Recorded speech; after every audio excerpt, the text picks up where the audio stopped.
that people can't be declared uninsurable.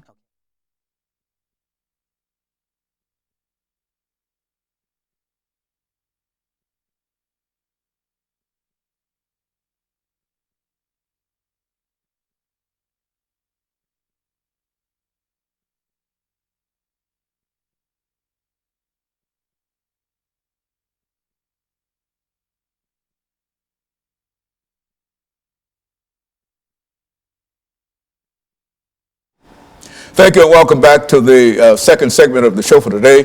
We're talking to Mr. Keith Caldwell, and he's giving us some information in reference to faith and community. And of course, Mr. Caldwell, I think before we had our first commercial break, we promised that we'd give you an opportunity to talk about health care in the state of Tennessee. Not necessarily to talk about any specific program, but what are some of the needs that you've seen in terms of the travel that you've done in the state and et cetera, of people who need health, and not only health, or any other kind of social kind of situation that you've had to deal with as a community organizer? Yeah, so in traveling across the state, we know Tennessee is one of the economically poorest states in the Union. And going up in Appalachia and all the way to Memphis, we see people need health care. And actually, Tennessee, we need to sign off on the Affordable Health Care Act. It's also called Obamacare, which we know that's part of the resistance to signing off on it. And we really need to get the political will so that Governor Haslam will sign off on this. We know that nationally, this bill actually allows 30 to 40 million people who previously were considered, who didn't have insurance. It doesn't allow for insurance companies to cherry pick people and to say you're uninsurable, and those kind of safeguards so that we can have, and that the net gain of that financially would be increased. But there's also a moral obligation that we have as a state to look after our residents, and we just need to create the political will to bring the pressure to bear on Governor Haslam to sign off on this. And so not only do we have some issues dealing with health in the state of Tennessee, there are other issues, issues of incarceration. I would imagine that you've been involved with those, and at least you are aware as a community organizer the impact that it has on families and et cetera. Let's talk about some of the things from that perspective as a community organizer. Yeah, I would recommend folks to read The New Jim Crow by Michelle Alexander. It's a phenomenal book that breaks apart this prison industrial complex and this sentencing, even around nonviolent offenses. We're talking about a lot of folks who have marijuana convictions, and we know in some states marijuana is legal, and so we see the disparity, and we see the numbers that roughly 13% of all the population uses drugs, black, white, Latino, and then we see how that increases when it comes to sentencing, and then how it increases when it goes to time served exponentially with black and brown people receiving harsher sentences, more time, and disproportionate contact. So we want to work on that as another issue. I think about Nashville, and we say that this civil rights movement, that this was a seat of power, of resistance. And I was trained by the Reverend Jim Lawson, and there's still folks like Brother Matthew Walker Jr., who just passed away, Brother Kwame Lillard, Diane Nash, just phenomenal people who, when we look at the civil rights movement, that Dr. King actually came to Fisk and said, I didn't come to Nashville to bring inspiration, rather to gain inspiration, because this was one of the most organized cities. And we look at the factors that made Nashville this way. We think about Tennessee being touched by 8 other states, Nashville being the buckle of the Bible Belt, and also called the Protestant Vatican, because we have the headquarters for Baptists and Methodists, and all these mainline denominations are located here in Nashville. But more than that, Dr. Haney, their publishing comes out of here. And so religious publishing and the impact, you can't hardly go to a hotel room in the world and open up a Gideon Bible and see Nashville, formerly Thomas Nelson, Methodist Publishing House, Baptist Publishing House, and the images that they put in the Sunday school material. And so they decide what Moses looks like, what Miriam looks like. And we see that was an entire movement around icons and iconoclasm to pull these images down because of theologically what they reproduce, particularly around images that support white supremacy. And when I say white supremacy, people cringe, and we want to talk about white supremacy not as a deconstructing white people, but deconstructing the brutal 500-year legacy of slavery that continues to show up in unjust systems and structures and institutions like the prison industrial complex that criminalizes black and brown embodied people and poor white people at disproportionate levels. Very good. And so in a real sense, as a community organizer, it means that you're working in various communities around the city. Why don't you? Around the state. Around the state. Yeah, and so to continue with about this interpreting community. So there's several interpreting communities, right? So we saw in 1960 when Vanderbilt kicked Jim Lawson out for organizing the sit-ins, right?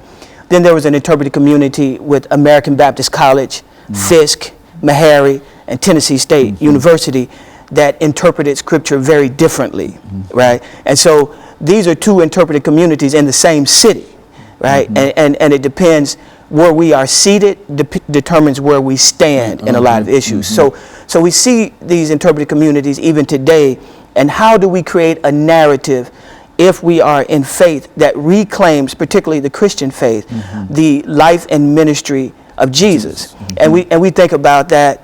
A lot of theologians call the birth of Jesus the scandal of particularity, to have been conceived by a teenage, unwed, colonized Jew for a mother. We see that in Luke 2. So, and to say, how could this person come, and we expect from power, from the empire, and come from the underside and invert every power structure that there is, even 2,000 years later. So we want to reclaim that narrative, because people who are oppressed can identify with the Jesus that comes from Nazareth. Can any good thing come from Nazareth? Because it was such a ghetto. And to say it's no matter where one is born or where they started out in life, that we want to create the opportunities that they can rise to the heights of their abilities. And if that means addressing, we call it social sin, unjust systems, because we want to limit this idea of sin to personal piety, right? But I'm Methodist, so we believe in the outworking of that through this understanding this social holiness, right? And this holiness shows up in how we live in community together and who is my neighbor. So my work is deeply inspired by my faith. And so what we'll do, Mr. Caldwell, is to take this final commercial break, and then we'll come back and we'll have about 10 minutes, and that will give you an opportunity to bring in additional information that you'd like to deal with, as well as to appeal to whatever people you would like to appeal to this morning in reference to what you're doing. And we'll be back with our audience following this very, very short commercial break.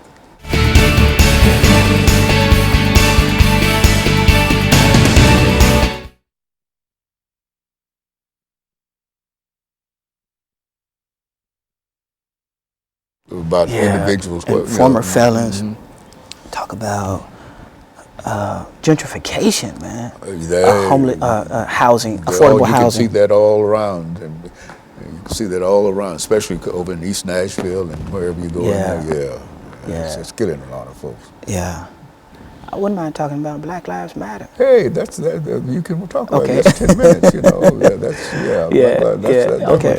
Because we've done a show. Black Lives with Dr. Lewis Baldwin. Black Lives Matter. So that's or anything else you want to talk about. You know, that's the purpose of this show and all these shows like this. That's you don't have anything to talk about, so you let somebody else. Just let them flow. I want to talk about it. Yeah, but this is the last 10 minutes, and this is your 10 minutes, and so I can appreciate we've had individuals on this in that seat to talk about all of these. These issues, ban the box. As a matter of fact, this is where I became familiar with the idea of ban the box. We did an incarceration show. The lady was talking about the difficult problems that folks had after they were released from prison to get a job, and primarily because of the box that they had to indicate their situation in the box, and if your name was in the box, you didn't get any job. It'll be 30 years later, and you still. Yeah, so you got a good agenda there. So we want to talk about all those as a community organizer. You might be another Mr. Obama. You know, that's I tell you what, and I know that's what I was thinking about. That's what you got to be thinking about. That this is how Obama started. I went to the White House during the first administration. Oh yeah.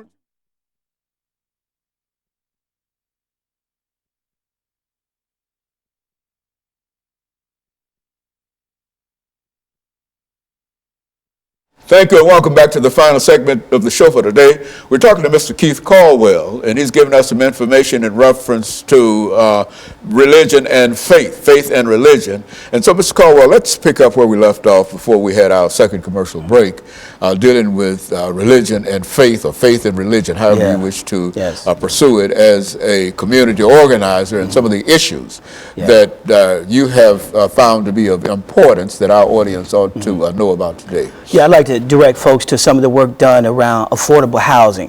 You know, we're experiencing enormous gentrification here in the city, and it's displacing a lot of folks. There's a group called Open Table, and Open Table works with people who are homeless and people who are threatened to be homeless.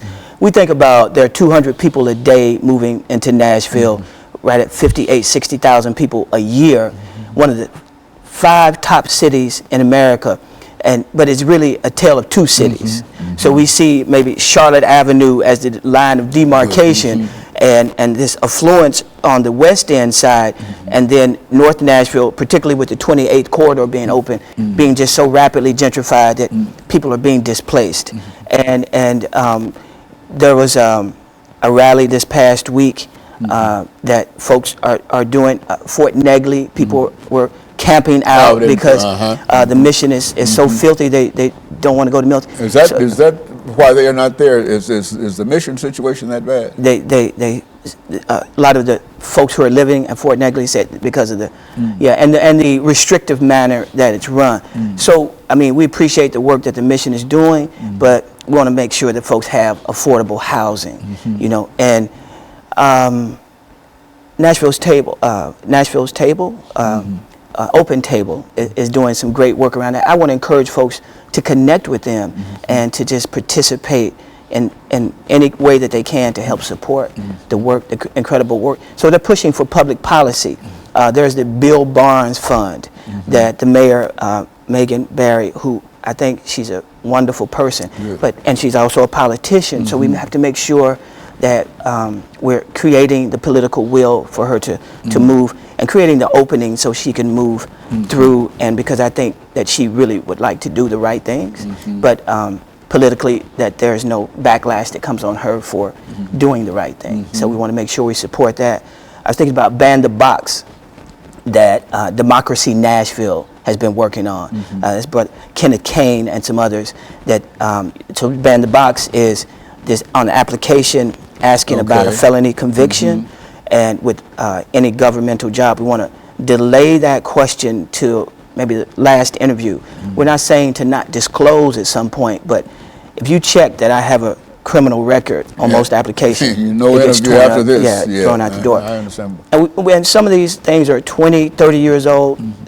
People maybe did smoking marijuana or anything, and it continues to haunt them. So we want to say, okay, you've paid your debt to society, and we want to restore that. The restoration of voter rights to former felons. People like Representative Brenda Gilmore helped to get that passed about 6 years ago, and NAACP, other folks, to say if you have this one conviction and it doesn't fall within, there are 4 exclusions that can't be expunged, and then people can get opportunity to get another start. So I've also been working some with Black Lives Matter. And we think about Black Lives Matter, and so this idea, well, don't all lives matter? And of course they do. The best way I heard talked about Black Lives Matter, it says, if you live in a cul-de-sac and your house is on fire, and the fire truck comes, it's going to pass every house on that cul-de-sac and go to the one that's burning to the ground. to the one that is in most need of attention. So the person next door could say, well, why didn't you spray my house? Well, it would hurt your house to spray it if you don't have the fire. No fire. Right. Yeah. And so it's not to the exclusion of other lives mattering, but it's addressing the 500-year brutal legacy of the dehumanization of people.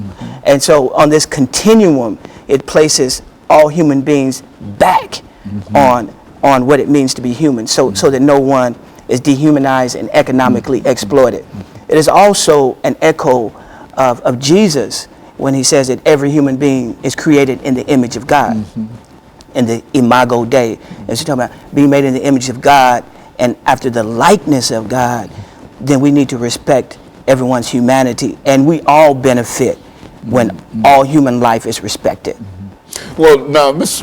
Caldwell, what kind of support do you feel that your organization is receiving in terms of the kind of social program, the kind of religious program and topics that you're dealing with? I mean, is there a real concern that people have in Nashville in reference to some of these things? Yes. In fact, we noticed back last November of 2014, we were going to have a candlelight vigil. It was Black Lives Matter.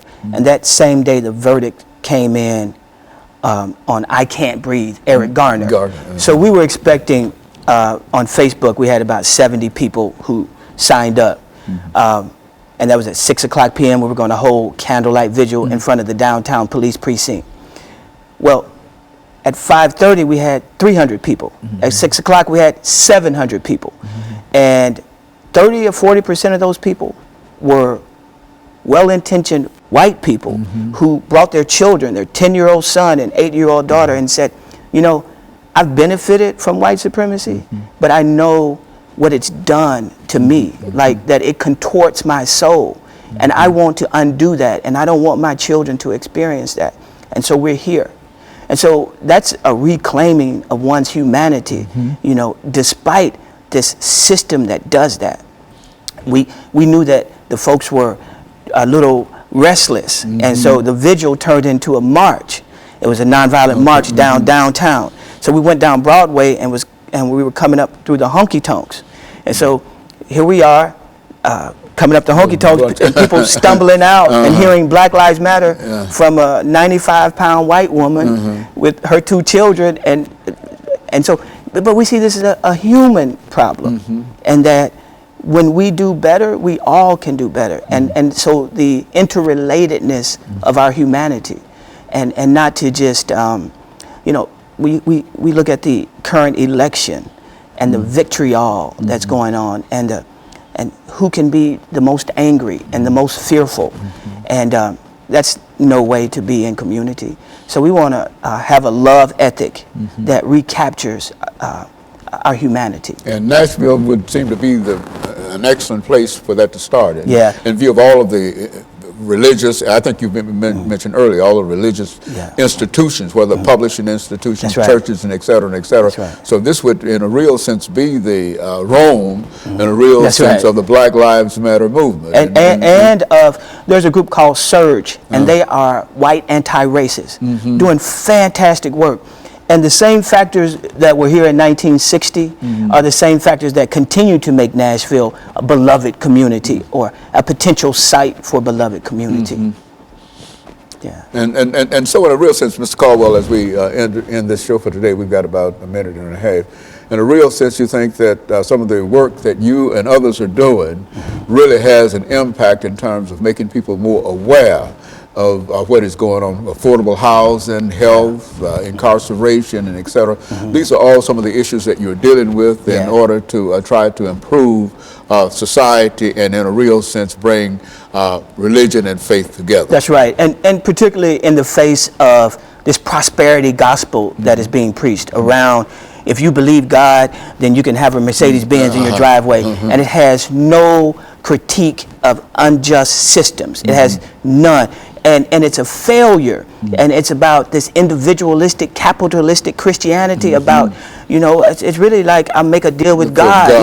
For me, versus that God is saying, I'm coming back for a people, that we are saved in the collective we are saved in the aggregate. And so our salvation is tied up one to another, and that our salvation isn't entirely otherworldly, not by and by yonder ways, but on this side of the grave. And to imagine that I would have to die to experience any liberation. Oh, how convenient is that for the powers that be, that I would have to die in order to be liberated. And so I serve a God who is concerned about me holistically. Okay, very good. And Mr. Caldwell, let me thank you for coming by and giving us excellent information, because I think that there are so many opportunities that people miss when they don't understand what you're talking about now. And let me encourage our audience to tune in again next week for another informative edition of Comments. Thank you and